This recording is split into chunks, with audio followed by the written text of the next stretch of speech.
एक छोटे से घर में एक सास, उसका बेटा, बहू, दो नंदे और एक नन्ही सी बच्ची रहते थे। घर बज़ाहिर खुशहाल था, मगर अंदर ही अंदर कई छोटी छोटी बातें दिलों में फासले पैदा कर रही थीं। बहू, जिसका नाम आयशा था, शुरू में बहुत खुश अखलाक और मेहनती थी। वो घर के सारे काम खुशी खुशी करती, सबका ख्याल रखती। मगर वक्त के साथ उसके रवैये में तब्दीली आने लगी। वो अक्सर कहती, मैं ही सारे काम करती हूँ, किसी को मेरी फिक्र ही नहीं।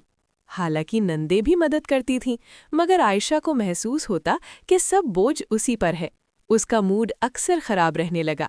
कभी वो जानबूझकर काम छोड़ देती ताकि कोई और करे, और जब कोई काम कर लेता तो वो कहती, ये सब तो मैं ही करती हूँ, तुम लोगों को क्या पता। इधर उसका शौहर अहमद अपनी माँ का बहुत ख्याल रखता था और अपनी बहनों से भी बहुत मोहब्बत करता था। वो सबके दरमियान तवाज़ुन रखने की कोशिश करता, मगर आयशा की शिकायतें बढ़ती जा रही थीं। घर में एक नन्ही सी बच्ची अलीज़ा भी थी। वो अपनी दादी और फूफियों से बहुत प्यार करती थी। वो अक्सर दादी के पास जाकर कहती, दादी, आप सबसे अच्छी हो, आप सबको हंसा देती हो। एक दिन आयशा ने देखा कि अलीज़ा अपनी फुफ्फियों और दादी के साथ हंस खेल रही है और सब मिलकर घर के काम भी कर रहे हैं।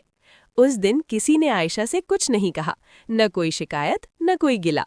बस सब खामोशी से एक दूसरे का हाथ बटा रहे थे। आयशा कमरे में बैठी ये सब देख रही थी। उसे पहली बार एहसास हुआ कि असल मसला काम का नहीं, बल्कि उसके रवैये का था।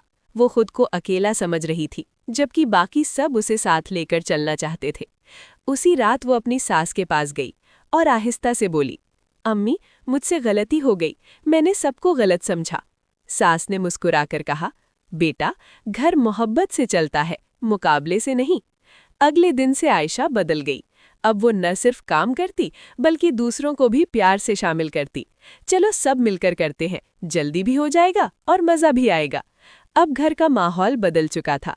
हंसी, सुकून और मोहब्बत हर तरफ फैल गई थी। अहमद भी खुश था, नंदे भी, और सबसे ज्यादा खुश अलीज़ा थी।